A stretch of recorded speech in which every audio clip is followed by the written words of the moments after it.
I was 34 and working as a freelance photographer. A few weeks ago, I decided to visit the Appalachian countryside.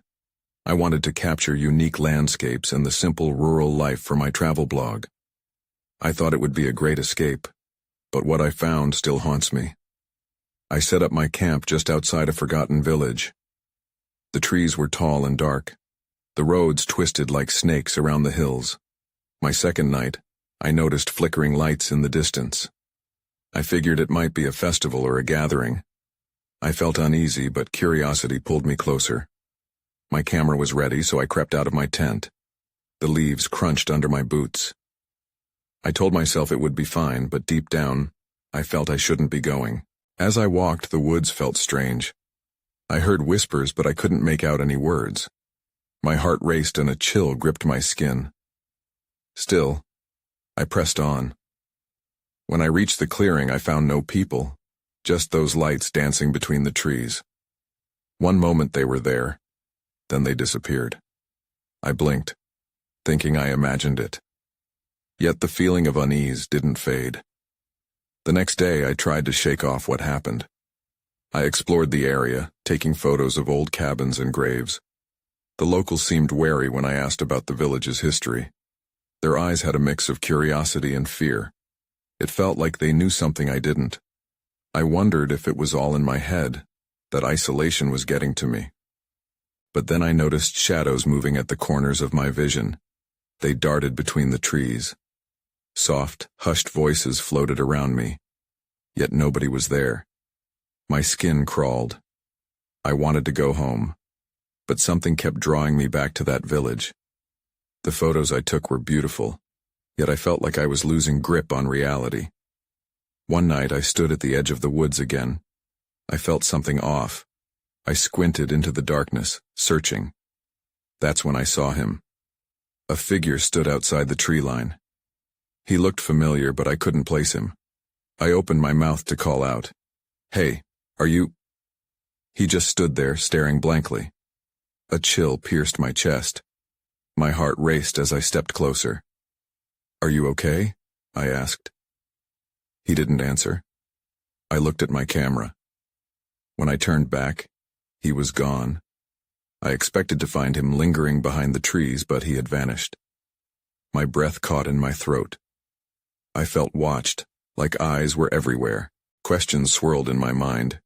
Was it all in my head? Did the hills hide secrets I couldn't understand? I packed up my things, feeling the weight of something unseen. I couldn't shake the feeling that something was still there, waiting. Then I thought of my photos. I should have stuck to the beauty I wanted to capture, but now I wondered if I had taken something darker home with me. I never knew what the villagers meant by their warnings. But I do know one thing. I think they were right to keep their distance. The next day, I woke up with a sense of urgency. The sun hung low in the sky, casting deep shadows over my campsite. I needed to know more about the village and what it was hiding. Breakfast was a hasty affair. With only a couple of granola bars consumed, I grabbed my camera and headed into the village again, determined to find some answers. The atmosphere felt heavy as I approached the main road. I passed the old cabins, each one more decrepit than the last.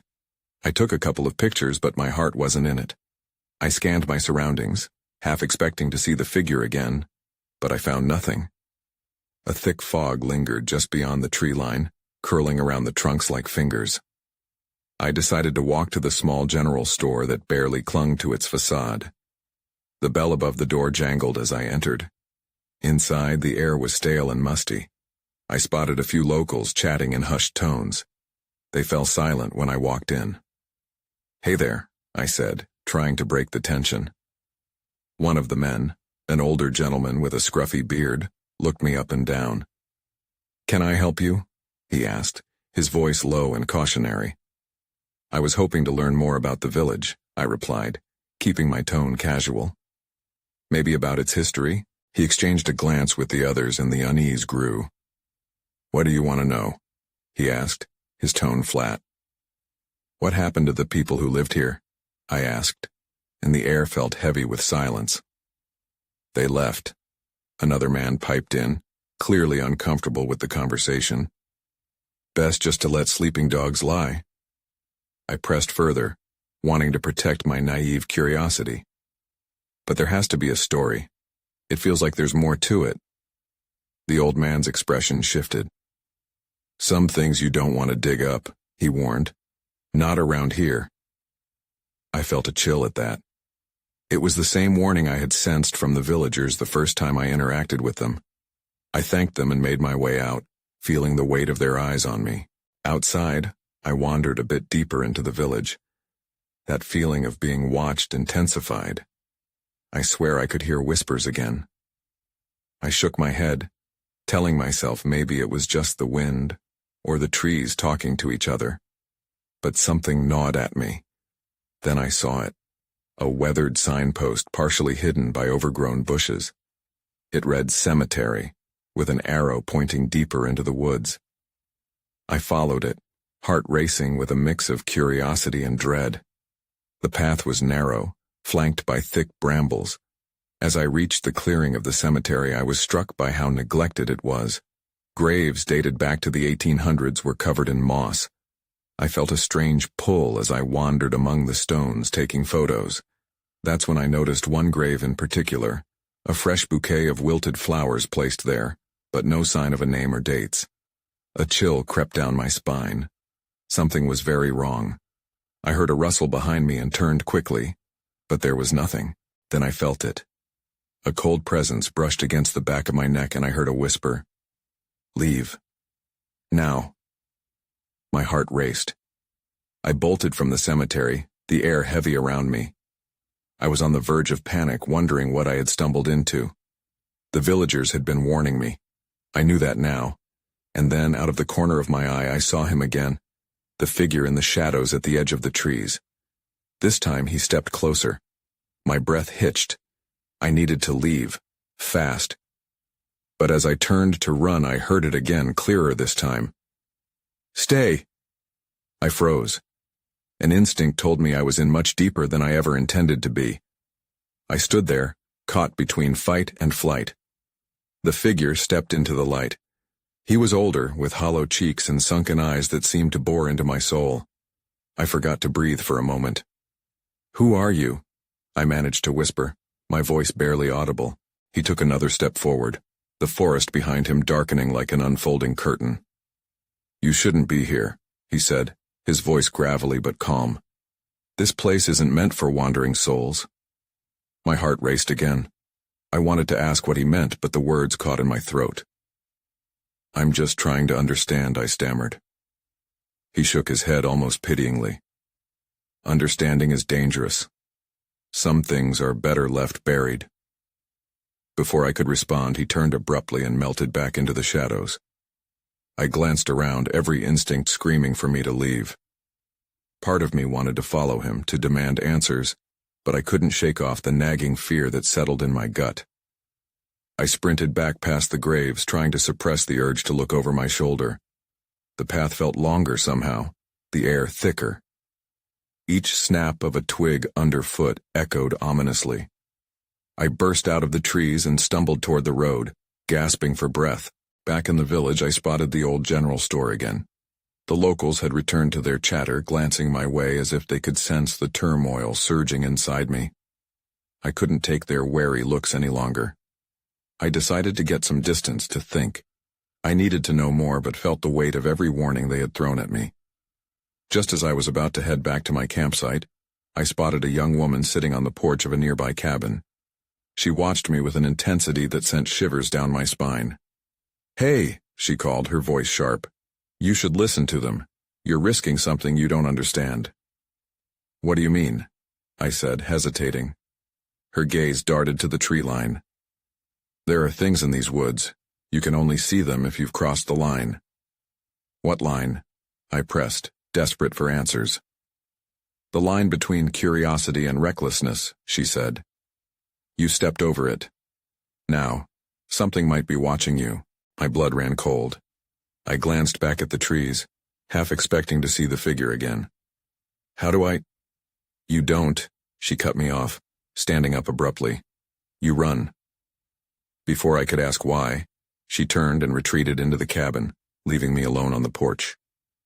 My mind raced. How was I supposed to run from something I couldn't even see? Then, as if to answer, I heard it again. The whisper trailing through the air, echoing my thoughts. Stay. The chill returned, wrapping around me like a vice. I stepped back, feeling the instinct to flee surge again. But the woman's warning loomed larger. I was trapped in the grip of this place. That's when I saw it. A shape emerging from the shadows of the trees. It was darker than the forest itself. I felt a jolt of fear as recognition washed over me. The figure again. This time, he was closer.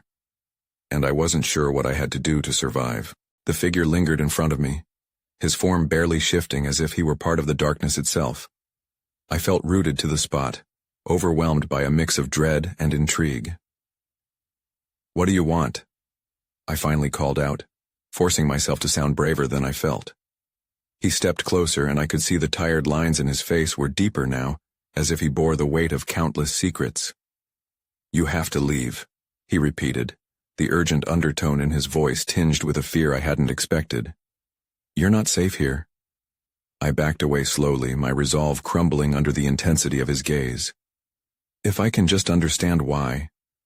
But he interrupted, his voice rising with frustration. "Understanding won't save you. You have crossed into something you can't comprehend." The ground beneath me felt unstable as uncertainty surged within. I glanced back at the cabin, the young woman watching me with furrowed brows and concern. Did she know what really lurked in those woods? My mind raced with questions. What did I do? I just wanted to find answers. "You should have stayed away from the river," he said, his eyes narrowing. "It's a gateway. Once you cross it, your fate intertwines with this place." My pulse quickened. A river? I recalled the murky water I had seen earlier. The locals had mentioned it in hushed tones but never elaborated.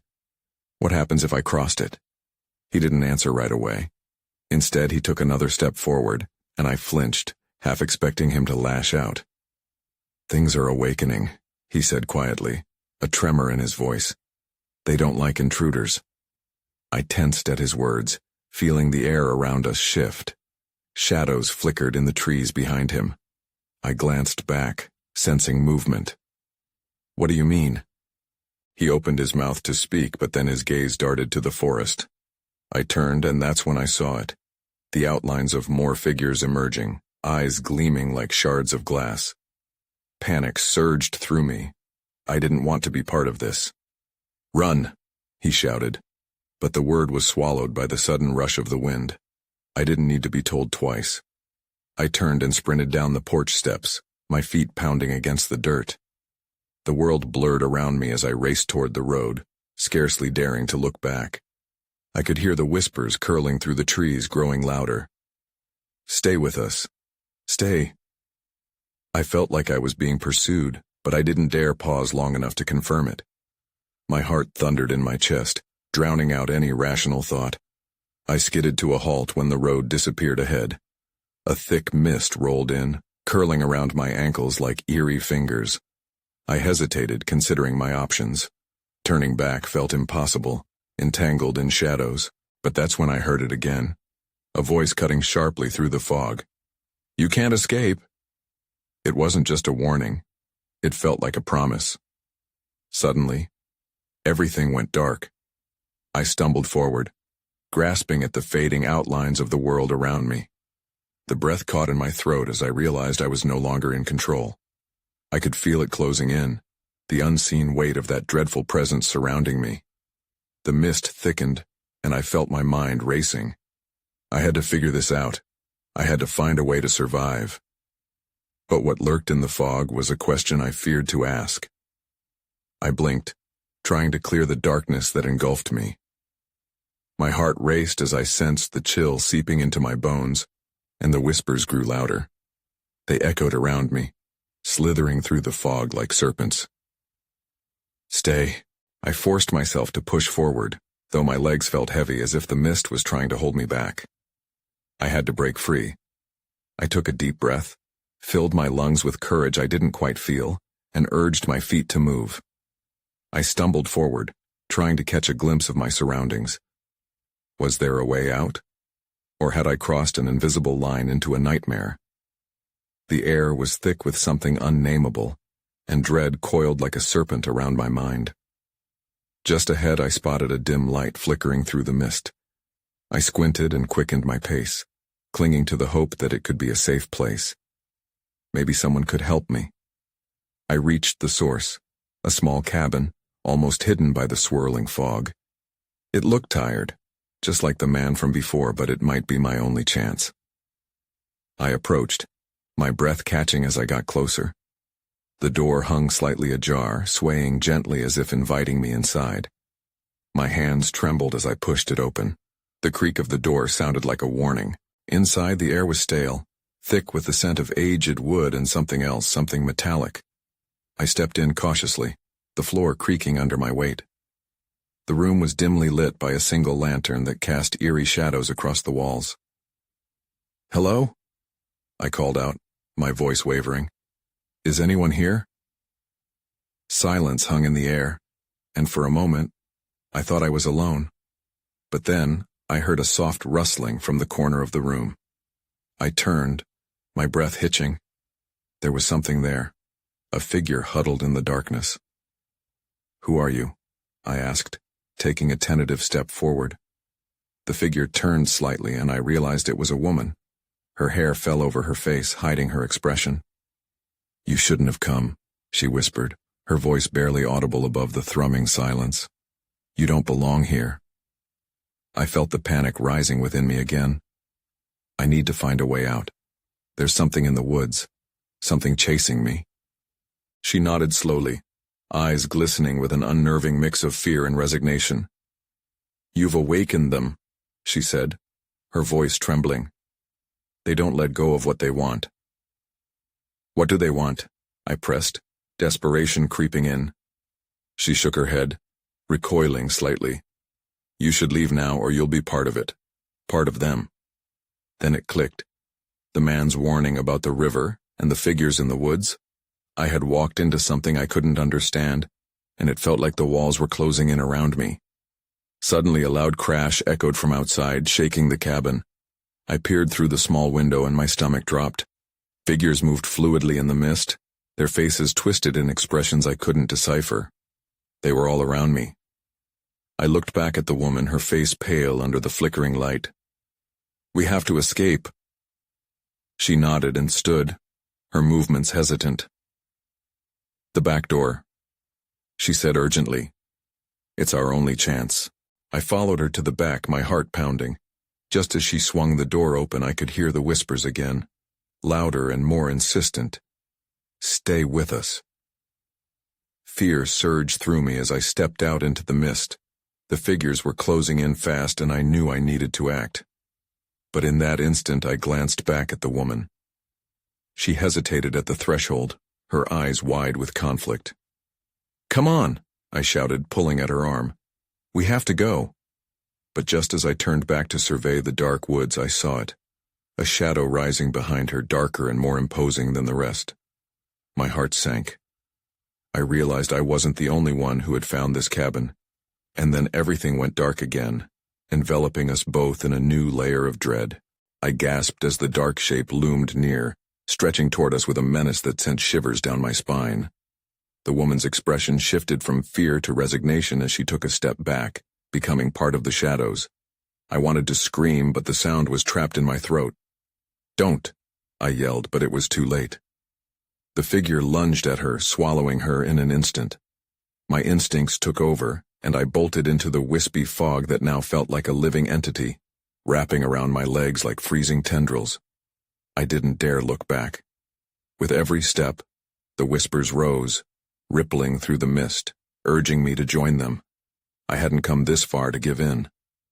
My mind raced as I plunged deeper into the woods, branches slashing at my arms, the cold air biting at my skin. I had to make sense of it all, but the fear was relentless, stinging through my thoughts like poison.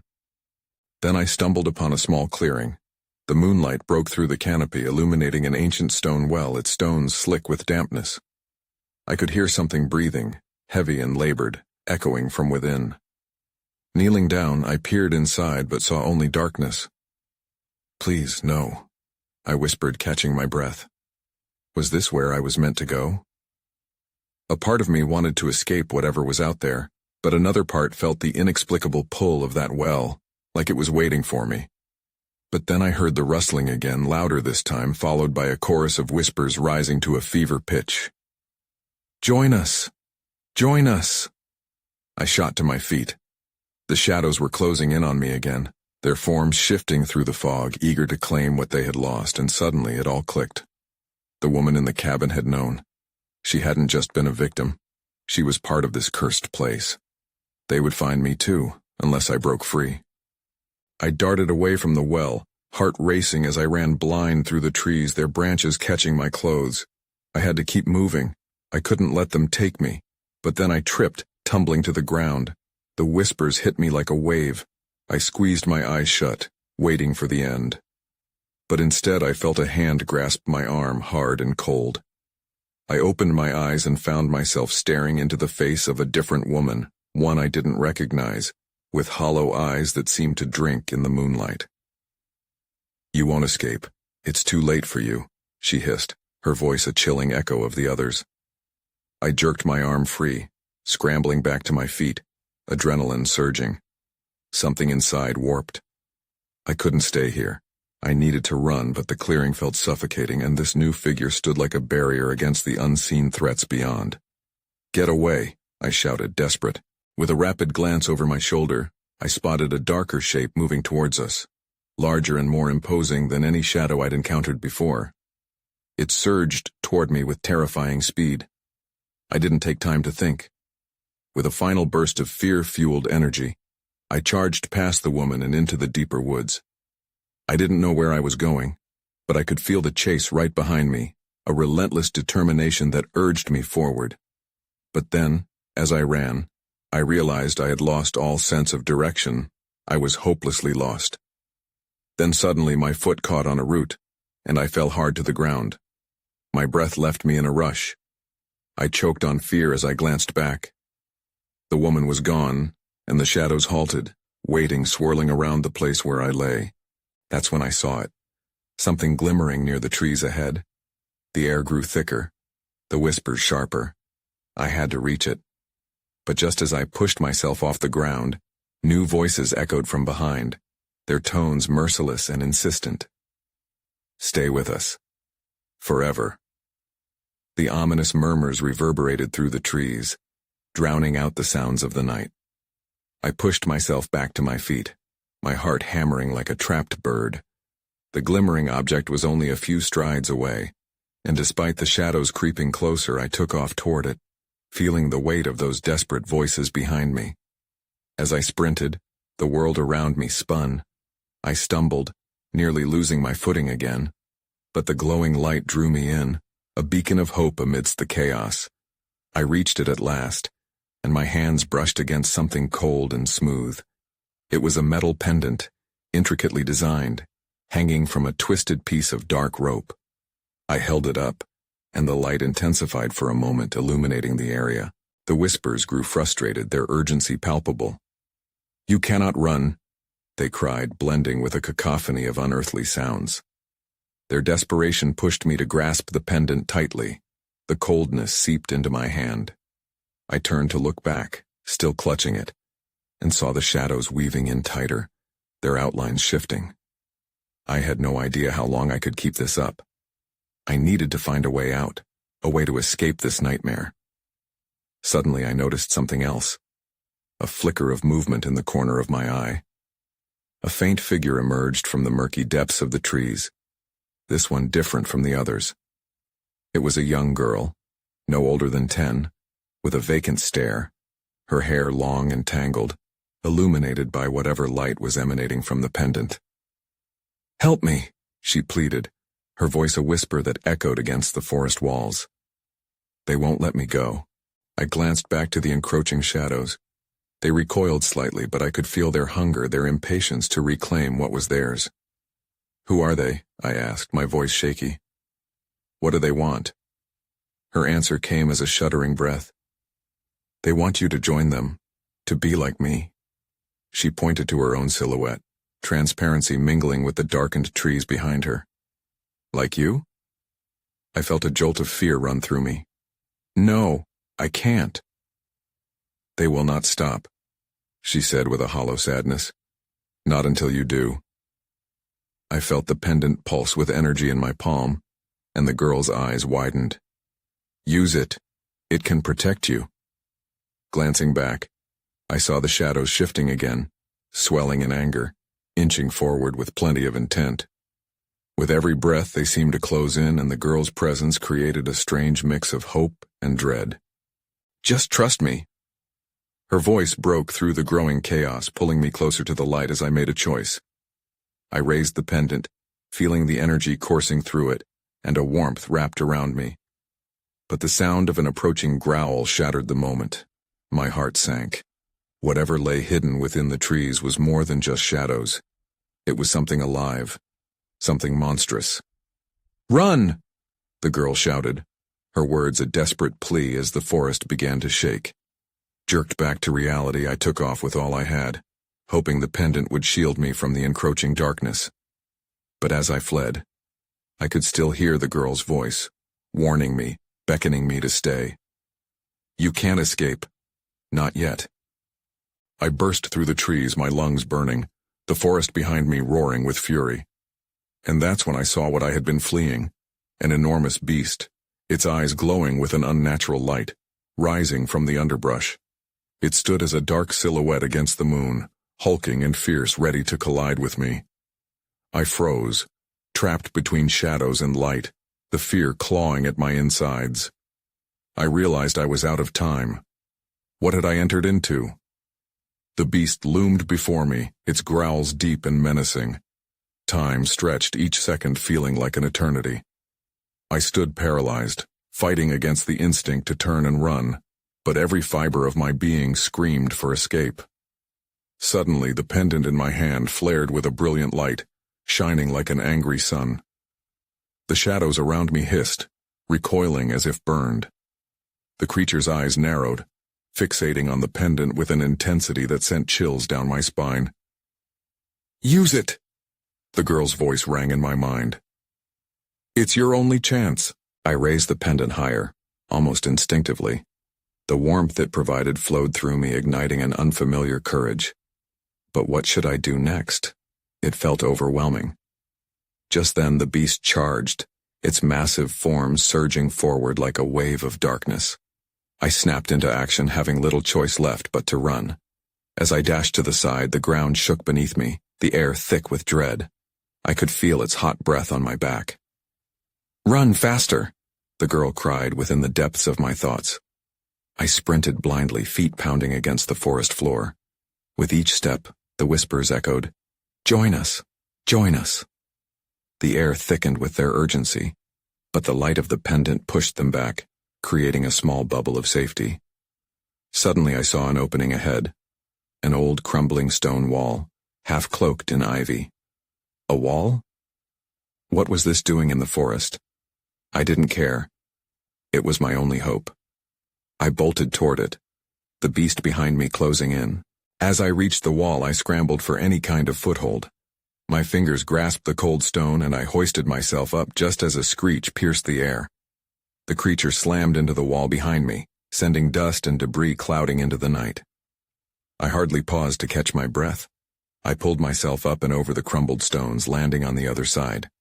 Looking back, I saw the beast try to follow, its eyes flaring in fury. But the pendant's light drew a barrier, halting its advance momentarily. On this side, the forest seemed different, thicker and darker. But it felt quieter, as if the frantic shadows were contained behind that wall. The girl shimmered to my side, her expression grave. You're safe for now, but it won't last. What was that thing? I gasped, my heart racing as I backed away from the wall. The Keeper, she replied, her voice somber. It guards the balance between worlds, but it has grown restless. Restless, I questioned, the weight of her words layering thick on my chest. The girl's gaze shifted behind me. It wants what you carry. The pendant is the key. My eyes widened. The key to what? A low rumble vibrated through the ground, interrupting our conversation. The wall behind me started to crumble. Panic surged within me again. I had to keep moving, but where? "Follow me," the girl urged, turning away and darting deeper into the shadows. I hesitated only for a moment, then followed. With every step, whispers brewed in my mind, drowned by the growl of the keeper behind us. What did I get myself into? Then I found myself in a clearing, the moonlight pouring down, and I knew I had to confront whatever awaited me next. This place held secrets, and I was desperate to unravel them before time ran out. The air in the clearing felt charged, almost electric, as the moonlight struggled to pierce through the dense canopy above. I scanned the area, searching for answers amidst the shadows. The girl was by my side, her ethereal glow flickering like a candle in the wind. "Where are we?" I whispered, half expecting the shadows to answer. "In between the worlds," she replied, her face etched with worry. "We need to find the others." "Others?" I echoed, confused. "What others?" Before she could reply, I caught a glimpse of movement at the edge of the clearing. Dark shapes flitted between the trees, causing my heart to race again. Instinctively, I tightened my grip on the pendant, feeling its warmth pulse against my skin. "Those are the lost," the girl said, her voice urgent. "They can help us, if they're willing." I shifted my gaze to the dark figures, and dread twisted in my chest. They appeared to be human, yet there was something off about them. Their eyes glowed faintly, flickering like dying embers. I felt an unsettling pull toward them, but the girl's hand gripped my arm. "Don't let them in," she warned. "They're confused and trapped."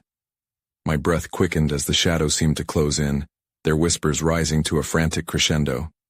"Join us! Join us!" it echoed, drowning out my thoughts. "Focus on the pendant," the girl urged. "It wards them off, but only for a time." Suddenly, one of the shadows stepped forward. "Help us!" it cried, voice hauntingly familiar, yet distorted. "You can free us." I felt a wave of pity wash over me, but I couldn't ignore the danger. "What do you want?" I called out, taking a cautious step back. "Release us from the dark," they pleaded, reaching out with grotesque hands. I shook my head, knowing intuitively that giving in would lead to my own demise. The girl's grip tightened. "They need what you have. The pendant can't be given away." The shadow figures swarmed closer, swirling around us like a violent tempest. I raised the pendant higher, and its light shot out, illuminating the clearing. "Stay back!" I shouted, the warmth emanating from the pendant flooding me with courage. The figures hesitated, confusion washing over them. Then, I saw it, a glimmer of something behind the looming shadows. It looked like a doorway, shimmering like a mirage. "Quick!" I said, pulling the girl toward the light. "We need to get to that door." But the shadows weren't finished. They surged forward again, voices rising in desperation. "Don't leave us. We'll help you." "Don't listen," the girl countered, pulling me along. "Trust in the pendant." As we sprinted toward the doorway, I glanced back. The figures were reaching out, fingers extended, faces twisted in sorrow and anger. Once we reached the entrance, I turned and faced the looming shadows. "I can't help you, I'm sorry." In that moment, the shadows screamed, their voices blending into a painful wail.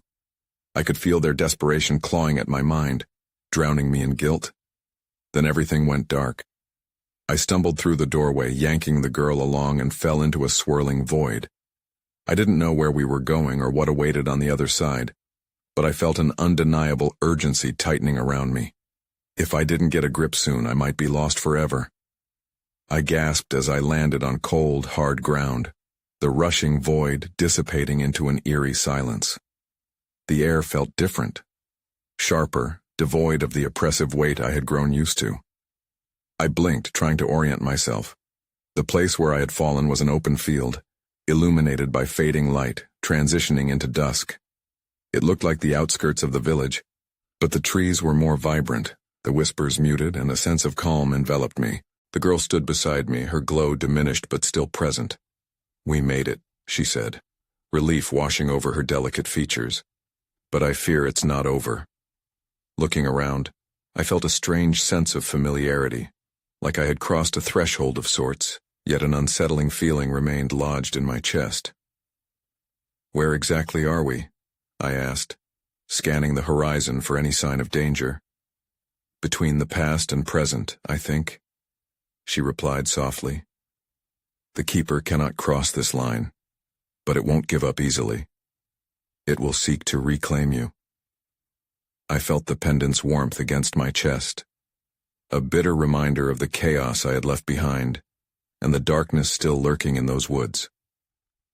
"What do you want me to do? I can't keep running." "You have to face it," she said. "The pendant can protect you, but it's also a portal to understanding. You can choose to confront what lies ahead, or let it consume you." I stared at her, processing her words. Part of me wanted to run, to forget everything that had happened, the terror, the shadows, the cries for aid. But another part of me felt tethered to the village, to the people I had encountered. What if I can't face it? What if I lose myself? "You won't," she reassured me, her presence steadying. "You've already shown great courage. Now you need to find the truth." As she spoke, the pendant pulsed with an echo, almost as if in agreement. I clutched it tighter, recalling the shadow's sorrowful pleas that still haunted my mind. Could I really abandon them now? The moment hung in the air, filled with uncertainty, when a sudden gust of cold wind rustled the tall grass.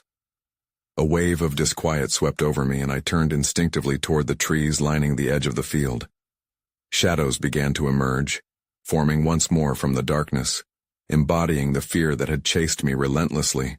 The Keeper was here, just beyond the tree line, waiting for a moment of vulnerability, a moment of weakness to pounce. Its presence loomed large, formidable as ever. My heart raced. The air felt charged, swirling with the potential for confrontation. "We need to decide," the girl urged. "Now."